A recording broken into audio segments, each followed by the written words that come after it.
very good evening to you. Thanks for joining us on the Thursday edition of the show. I'm Yemi Adebayo. Well, tonight on the show, we will give you a slice of volleyball. We'll be talking about what's happening in Nigeria. We'll also take a look at the situation of the Super Eagles, the aftermath of the opening rounds of the 2026 FIFA World Cup qualifiers. We'll also talk about the Nigeria Premier Football League, a rescheduled game, and of course we'll talk about the women as well. Taiwo Awoniyi is in the news. We'll talk about him as well as we go on the show. That's the outlook of the show tonight. It's a two-man show. My colleague Austin Okona-Akpan suited and ready as we take you across the money spinning, entertaining and rewarding world of sports. Also an action-packed world of sports. Good to have you join us wherever you are in the world joining us. In London, I'm Austin Okona-Akpan. Yemi, so much still going on in our world of sports. Leading the conversation in Nigeria, football fans cannot understand what's really going on with the Super Eagles. We'll listen to Ahmed Musa on the show tonight. And of course, what other persons are saying as regards the current situation of the Super Eagles. I like the fact that we're giving attention to grassroots volleyball development. This is sports tonight. We just don't talk football on this show. So it will be good to know what the country is doing as regards developing volleyball at that level that will, build it from the bottom to the top. We also have Euro qualifiers on the show to talk tonight. And of course, so much more. Everything that is going on in our world of sports that can get our attention tonight, we will talk about it. Yeah, that's exactly what we will do on the show tonight. Let's introduce our guest from the Lagos studio that joins us, and he will be talking with us on volleyball. Olusola Aluko joins us now. I think I can call you Shola. Shola, thanks for joining us on the show tonight. It's good to have you with us on the show. Thanks for having me here today. Thank you. All right. Let me start. Let me start this way, and of course, my colleague Austin Okona-Akpan also will have some questions for you. But let me start this way. Talk about fan activation. Talking about a sport like volleyball. You're somebody who has his hands in a lot of things in volleyball in Nigeria and especially in Lagos State. So let's start with interest. There are some sports across borders. Some people will say there seems to be some sort of apathy. I don't know if you agree. If somebody says, volleyball, yeah, it's popular, but in Nigeria, there's a level of apathy. People know it, but they're not really invested in it. What would you say? They are not completely wrong. Volleyball is still very much developing in Nigeria. We have to be honest, we can't compare it to football yet. But of course, the aim is to get it even beyond football at a point.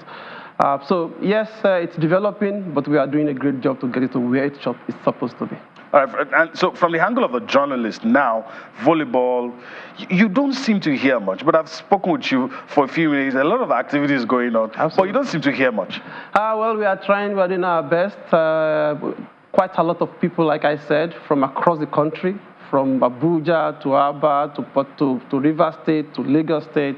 We are doing quite a lot of things. And if you are on social media these days, you will have seen quite a lot of activities of volleyball going on. As we speak, as we sit here today, we are on day 7 of the Nigerian Premier League, Volleyball Premier League, happening in Abuja.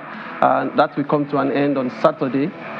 So it's coming up, and by 2024, 2025, you will not say it exactly the way you have said it tonight. Okay, all right. My colleague is waiting in the wings, obviously, has a few questions as well as we go on. Absolutely. Yeah, Olusola, good to have you on the show.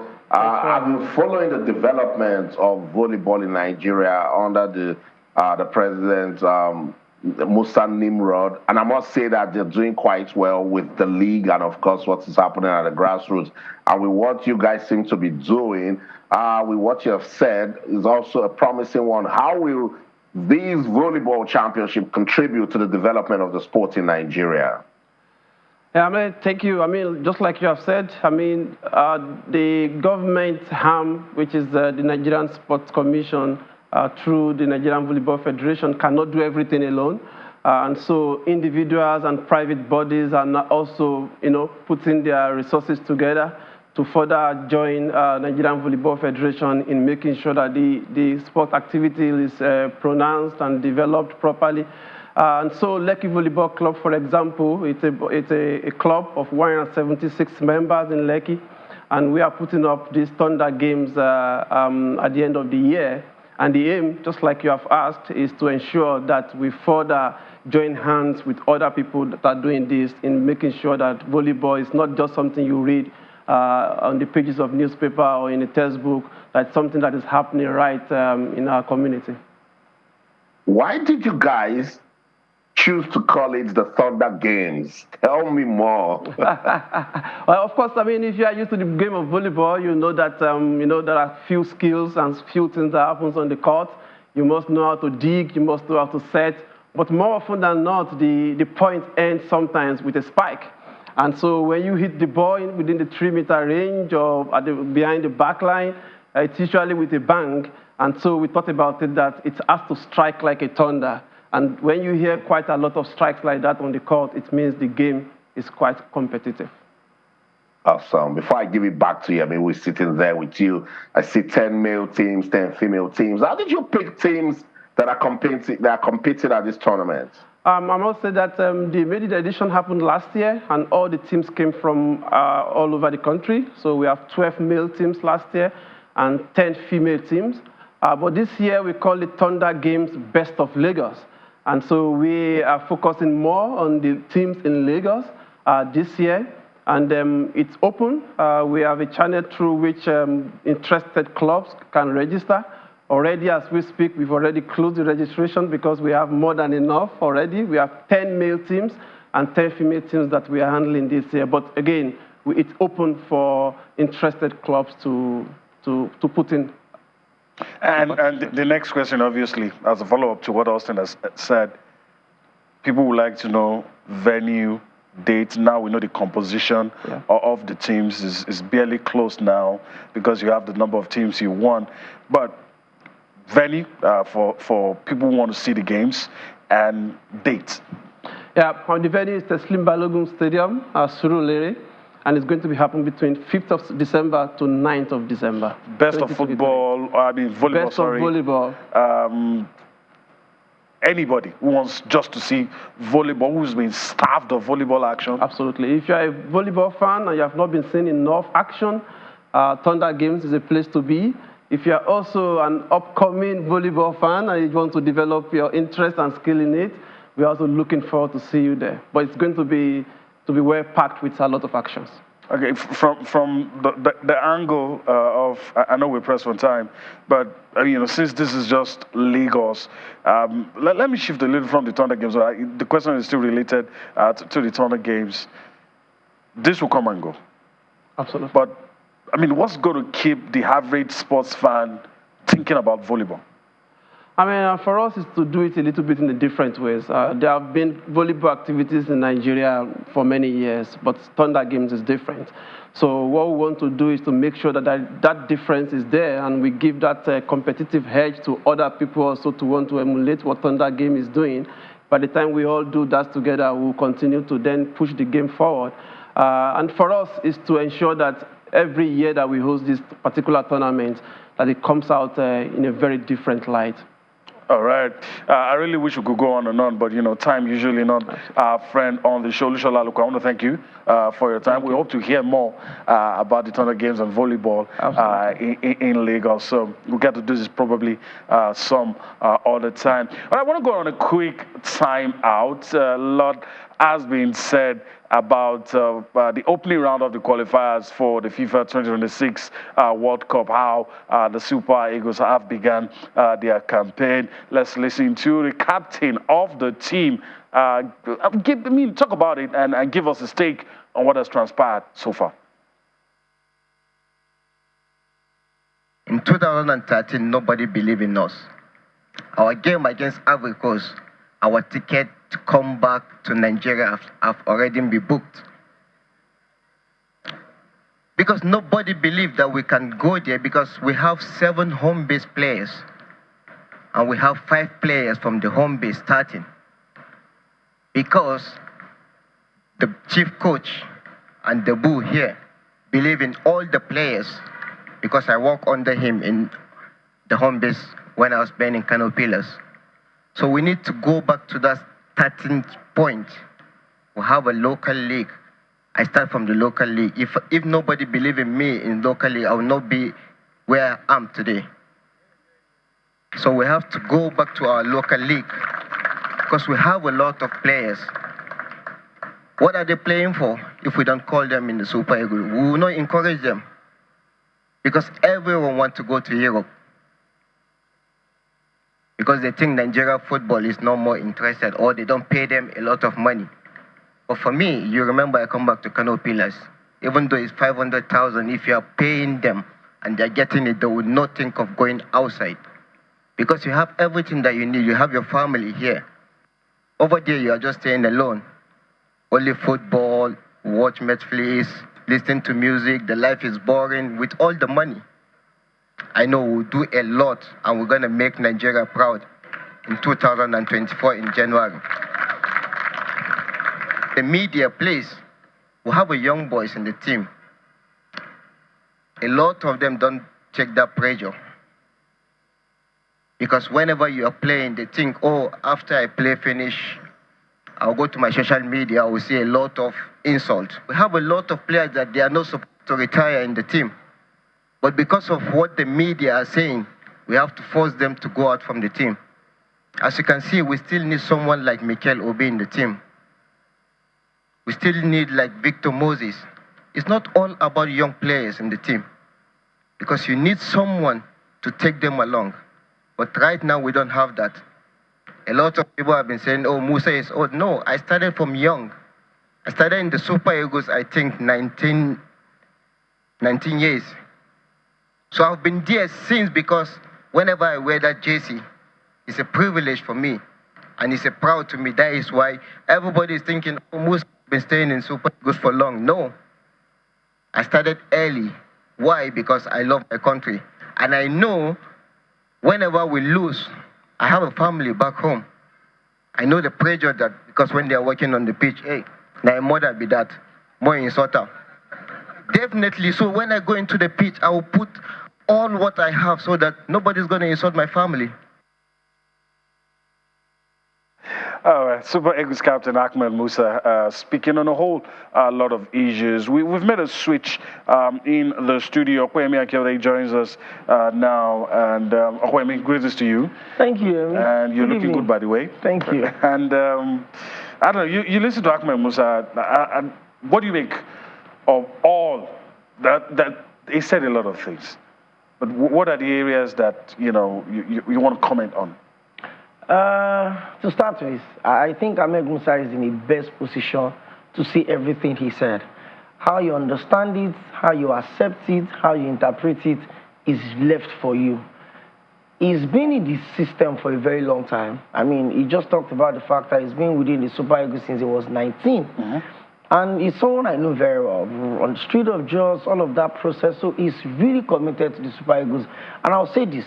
After 2013, when we won the AFCON at the FMB Stadium in South Africa, I think the happiest moment the Super Eagles had given us had to be that 2-0 victory at Russia 2018, where Ahmed Musa scored those 2 goals against Iceland. Since then, I'm not sure we've had that. I used to tell my friends, if Ahmed Musa contested for president after that 2-0 victory, he would win.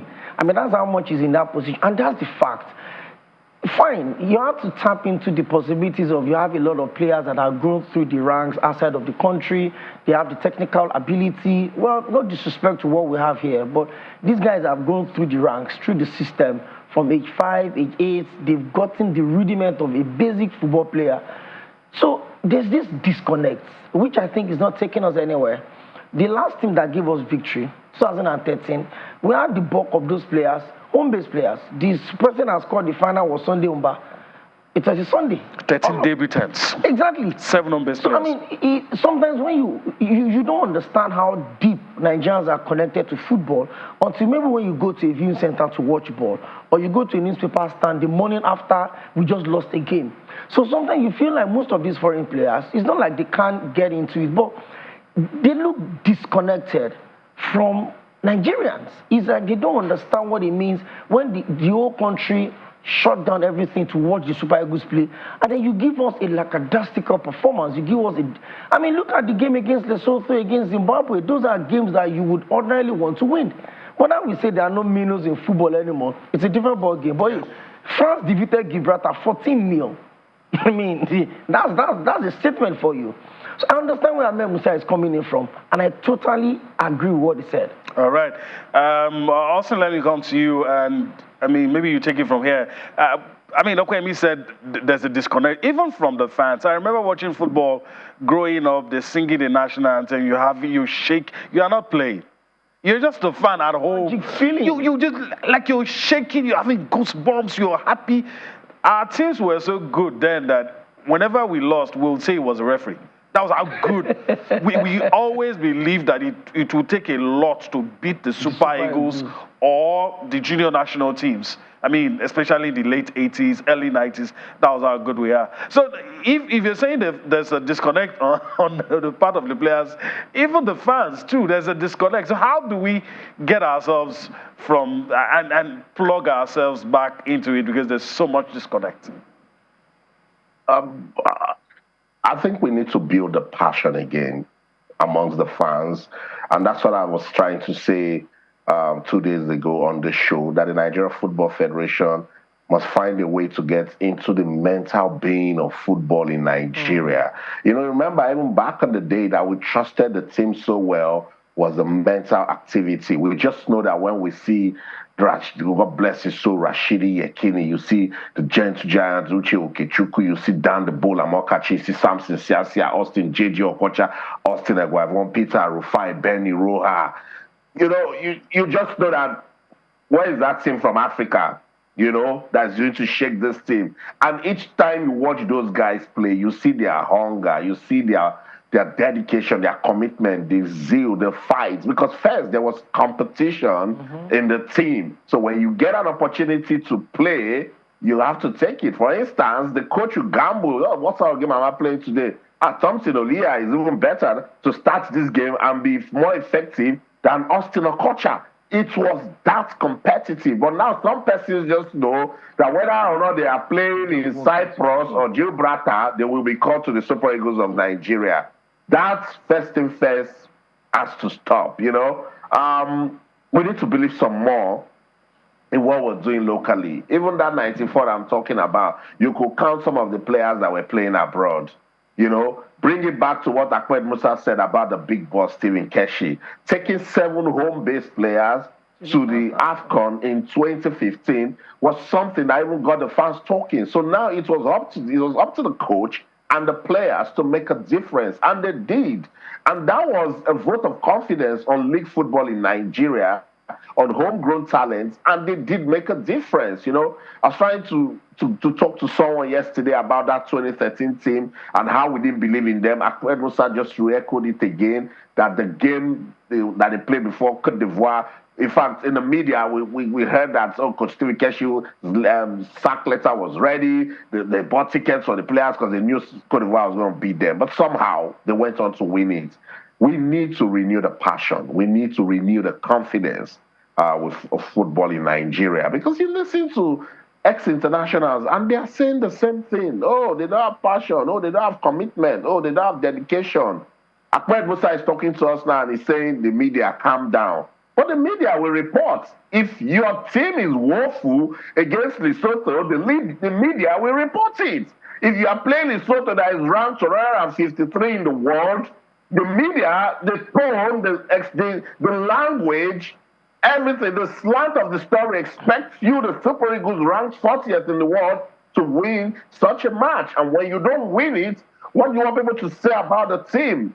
When you fail to qualify for the World Cup, and now you have a chance to rail over teams like Rwanda, South Africa, Lesotho, and Zimbabwe, and after 2 matches, you are getting only 2 points. You want the media and the public to clap for you. The same team that went to the AFCON in Cameroon with so much expectations and crashed out in the round of 16, failed to qualify for the World Cup. Ahmed Musa, come on, people aren't happy because they invest so much in Nigerian football.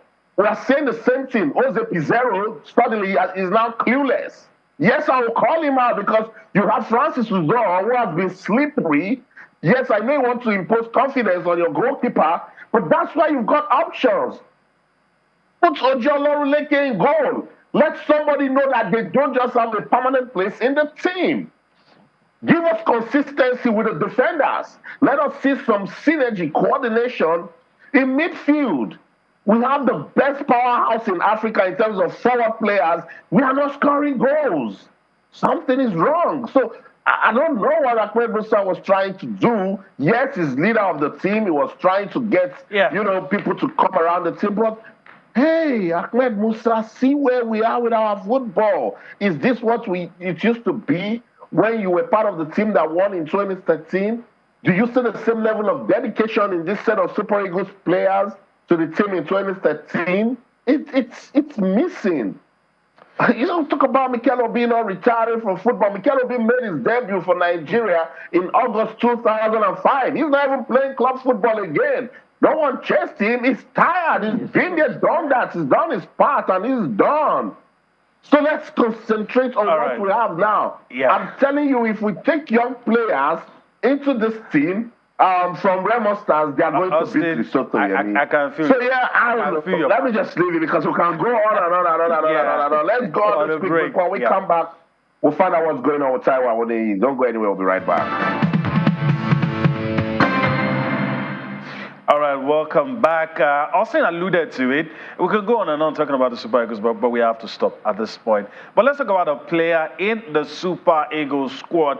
Not a good story for Taiwo Awoniyi. He's been confirmed that he will be out for a few months, and that confirmation came from the mouth of his manager at Nottingham Forest, Steve Cooper, making it known that Awoniyi would be out. And we can easily conclude that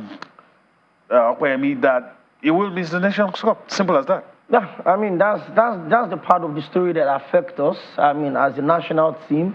I mean, I was having a conversation with someone earlier today, and the person said, well, with or without Taiwo Awoniyi, he has only one goal for Nigeria, this and that. And I said, we may think we've got the best of attacks when it comes to African football.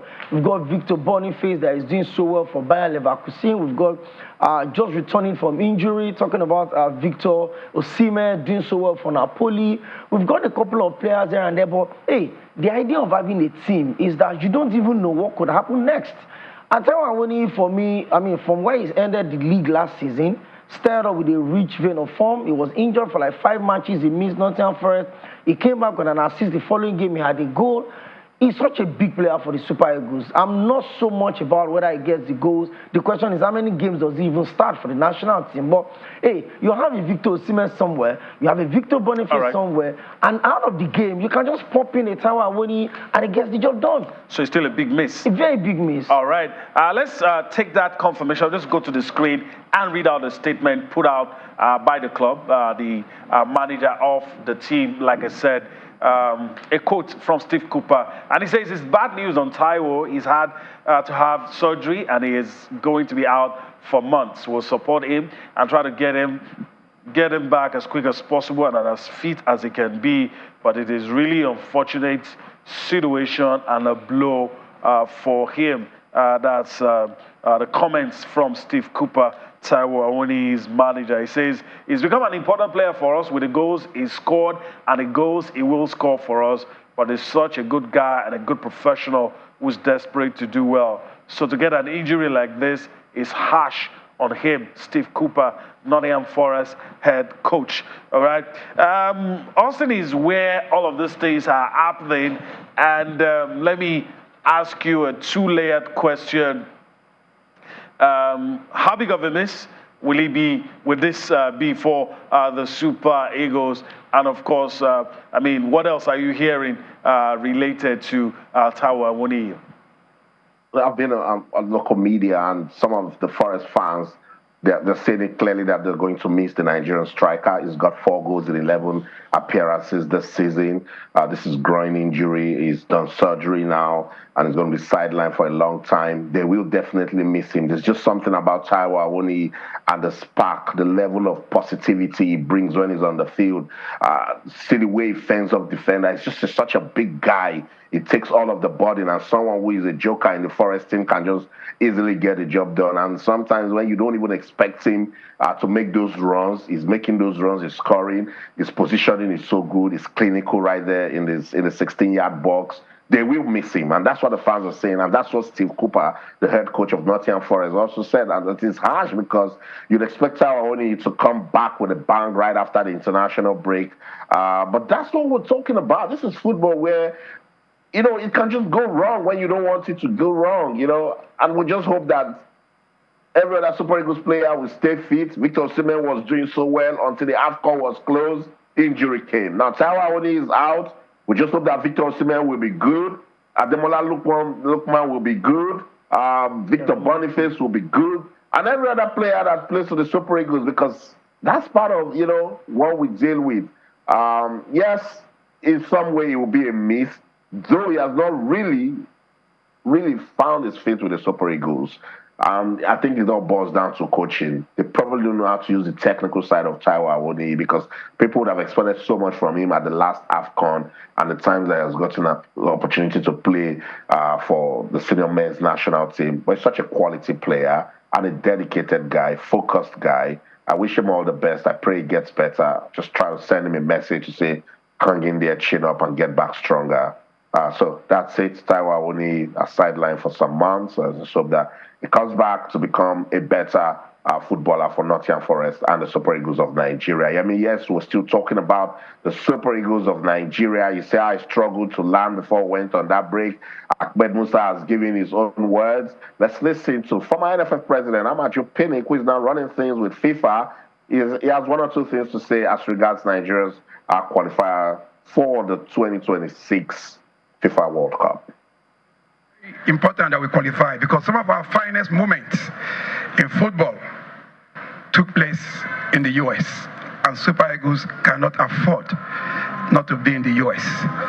In 1994, Super Eagles, within a whisker, but for that goal scored by Roberto Baggio, would have gone to the semi-finals, quarter-finals, and possibly won that event. Nigeria was ranked number 4. That feat was achieved in the US. In 1996, we won the Olympics gold medal. The rest is history. Nigeria today has the highest number of immigrants, educated immigrants in the US, and they are all eagerly anticipating the presence of the Super Eagles. So it's unthinkable for Nigeria not to be in that World Cup. So please, I want to crave your indulgence.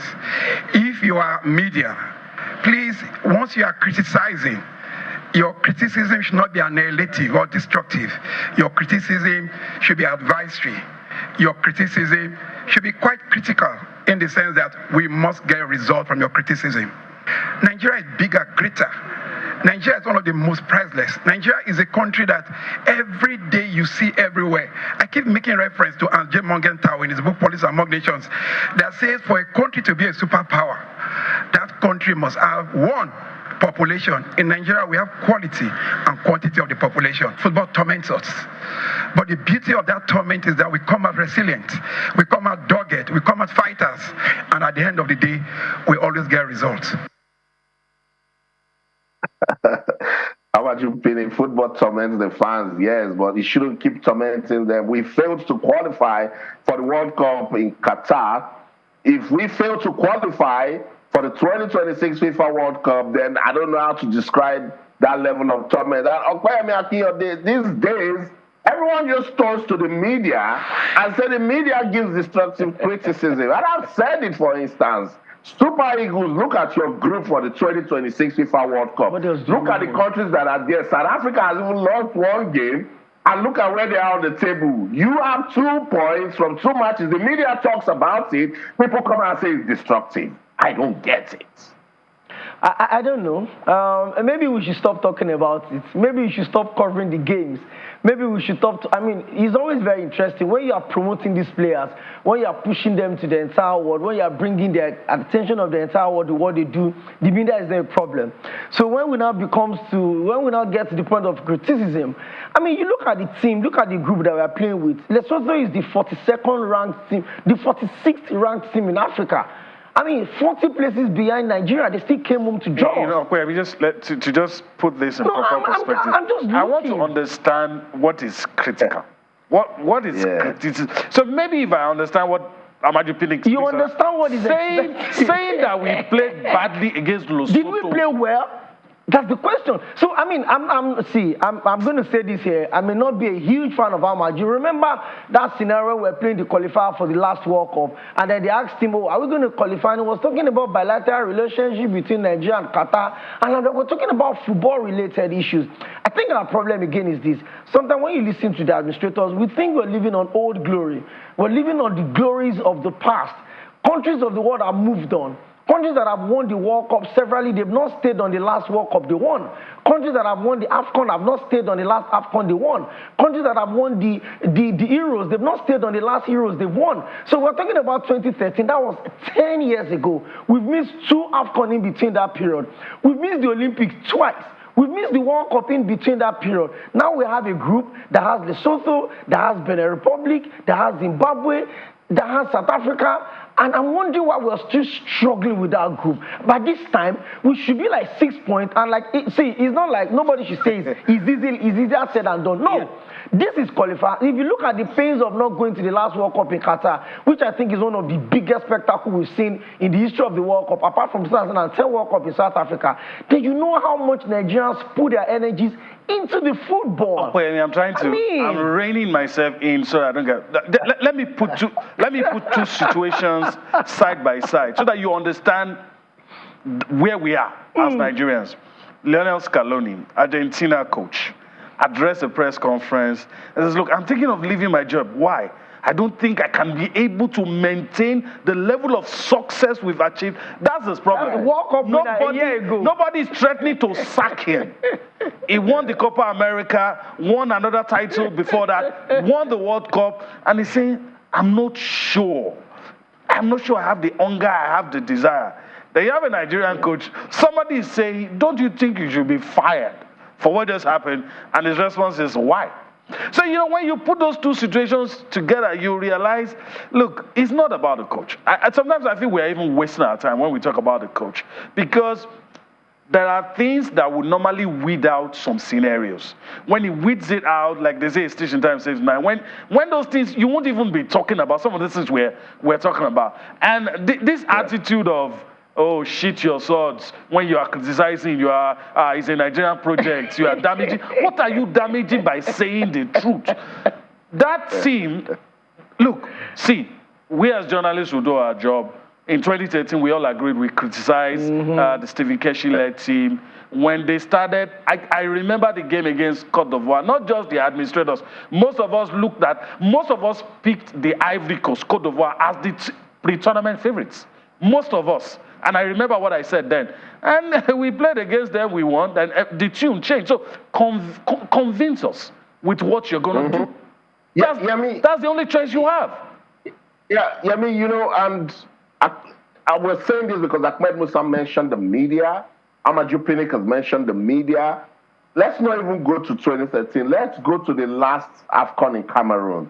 Nigerian football was all over the place. And that was when they let go of Gernot Rohr and then brought in Austin Eguavoen. Did the media not support the team? Did the fans not come around the team? When we played Egypt in the first game, despite the state of our football, it was the support that we gave to the team that they were able to beat Egypt. And when they were dominant till the round of 16 that disappointment happened, the fans, the media, everyone supported that team. And we said, okay, don't even criticize them. They were not in the right state before they went to Cameroon. So we were not supporting them for the World Cup proper until what happened in Kumasi happened. We now said, there's problem. And then we didn't go to the World Cup. So Nigeria should be playing Zimbabwe in a neutral ground after they couldn't beat Lesotho. And then we see an abysmal performance and the media comes and says, calm down, there's no problem. Of course there are problems. And you have a coach that is saying that we have better ball possession. Let's get on with this shit, please. Let's get on. That's the only thing we can do. Let's switch gears now and talk about the ladies before we get emotional. Nigeria Women Football League. Let's take a look at match day 2 results. It's going to pop up on your screen, and we just quickly talk about it, and we'll look at the results, interesting results on the screen. Let me just go across quickly. Match day 2 result. FC Robo Queens defeated Sunshine Queens 3-2. Dana's Ladies had a 2-0 victory over Nigeria Tales. Rivers Angels, of course, beat Edo Queens 3-1. That was a game most people wanted to see. Royal Queens lost to Abia Angels by a lone goal. These are match day 2 results. There are some other results. Let's see that quickly. Adamawa Queens lost to Confluence Queens by a lone goal. Bayelsa Queens defeated Ekiti Queens 2-0. Delta Queens and Remo Stars Ladies was honors shared 1-1. Game ended. Nazareth Amazons defeated Heartland Queens by a lone goal. These are the results. Let me quickly turn to Awoniyi before I go back to Austin. Any surprises with some of the results you're seeing in the Women's League? I think it had to be Confluence Queen winning away at Adamawa Queens as well. I think big results. And just like you said, as expected, you always know that Rivers Angels will get the job done. But I really hope that we continue to do this. I really hope that the Nigerian Women Football League stays and we don't have any break in between. I've seen the quality of games. I think I saw Nigeria Ratters game. That's the team that had Awoniyi coming back to play for them. Danas. Yes, Danas. And they've not done as much as I would expect. But hey, the most important thing is that we need to keep the league running. We don't want to have there's something in between and anything like that. I think the biggest surprise for me certainly has to be Confluence Queen winning away from each other. We had 2 away wins in match day 2, which is quite impressive.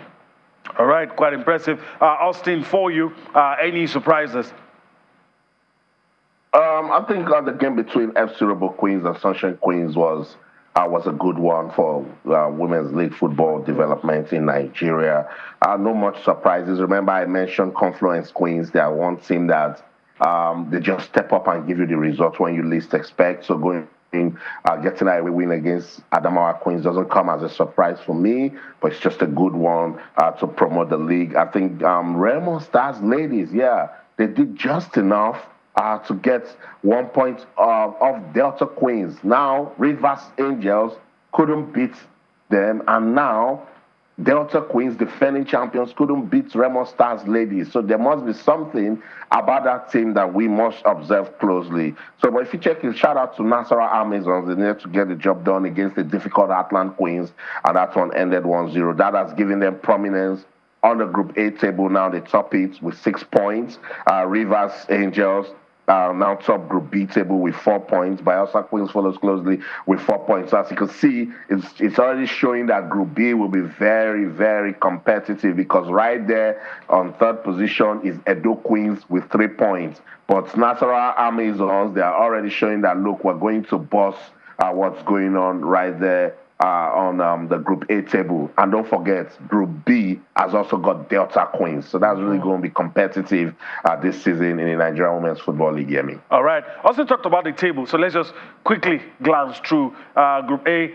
Nazareth Amazons on top, closely followed by Abia Angels with the same number of points after 2 matches. Dana's Ladies in the 3rd position, of course, with 4 points. And in Group B, Austin also referenced this as well. Rivers Angels, Bayelsa Queens, Edo Queens, top 3 in that one. And you know what usually happens with the top 3 teams. And you look at Group A, the team in red, Royal Queens. Hopefully with time, this will change. All right, let's talk about the Nigeria Premier Football League. I'll get used to it at some point. Rescheduled game. Let's take a look at the results. And there you have it. The result of the rescheduled game. Much talked about game between the Abaya Elephants and Yimba, and the Bendel Insurance game ended 2-1 in favor of the Abaya Elephants. And it looks like they're gradually going back to what we know them for. Quick one on Awoniyi. This one as well.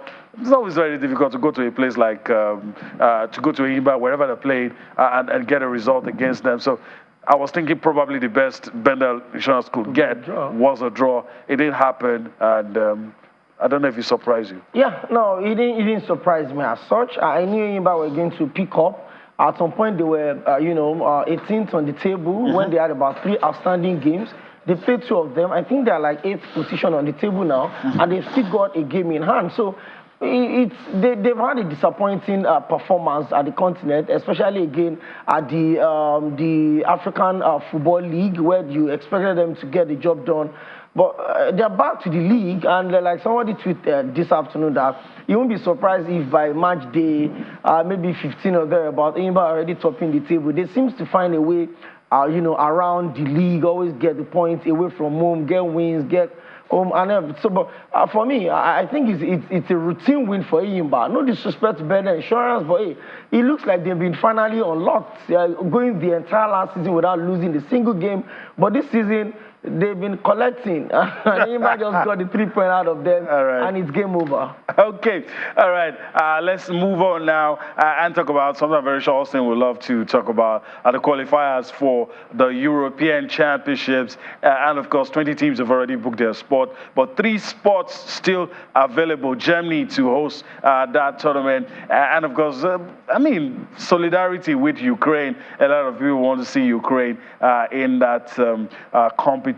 Some of the teams, Ukraine were facing a trip to Bosnia-Herzegovina, and that path would take them to the semis, to the last spot where they could grab something. So which of these teams that are in these playoffs do you think might pick the 3 slots available, knowing that they have to cross some hurdles before they get to that position? Yeah, with the playoffs, anything can happen, but as you said, the world somehow seems to be rooting for Ukraine, but Bosnia-Herzegovina isn't a pushover in European football, so it will be very, very tough for them. I think Greece might just also do enough, but the Part A semifinals will feature Wales at home to Finland, with the winners then welcoming Poland or Estonia. You know the story with Poland, also with European football. Part C semi-finals will feature Georgia at home to Luxembourg and Greece against visiting Kazakhstan, with the winners of the Georgia-Luxembourg clash hosting the final. Ukraine missed out on automatic qualification after they were held to a goalless draw at home by European champions Italy in their final Group C qualifier. And that's why it's painful, and everybody's thinking that, Ukraine might just, do just enough to make it to the final and pick one of those 3 tickets to the Euro 2024. But hey, look, it is what it is. 12 nations fighting for 3 more places. Just 3 more places is going to be very, very difficult. Confirmation of the paths for you there and the countries that will be competing for that one is Euro 2024. As you mentioned, Germany will be hosting, and we cannot wait for it to come because that will be a festival of football right here in Europe. So all the best to the 12 teams that are competing. No bias from me here. Let the best 3 qualify and go play football for the love of the game. That's a good place to live it. That's the show. For me right here in London, Austin Okonakpan, in everything you do, remember, let's keep talking sports. Bye for now. All right, I would have loved to ask Kwemi the teams they won, but of course, it's a wrap on the show. Kwemi, I want to thank you, thank you very for much your for time having me, on the show. Thank you. Hopefully, we'll do this again some other time. Certainly. All right, that's the show today. We hope you've enjoyed everything we've been able to do. Still one more show for the week. That will be tomorrow. We'll see you then. Enjoy the rest of your day. See you tomorrow.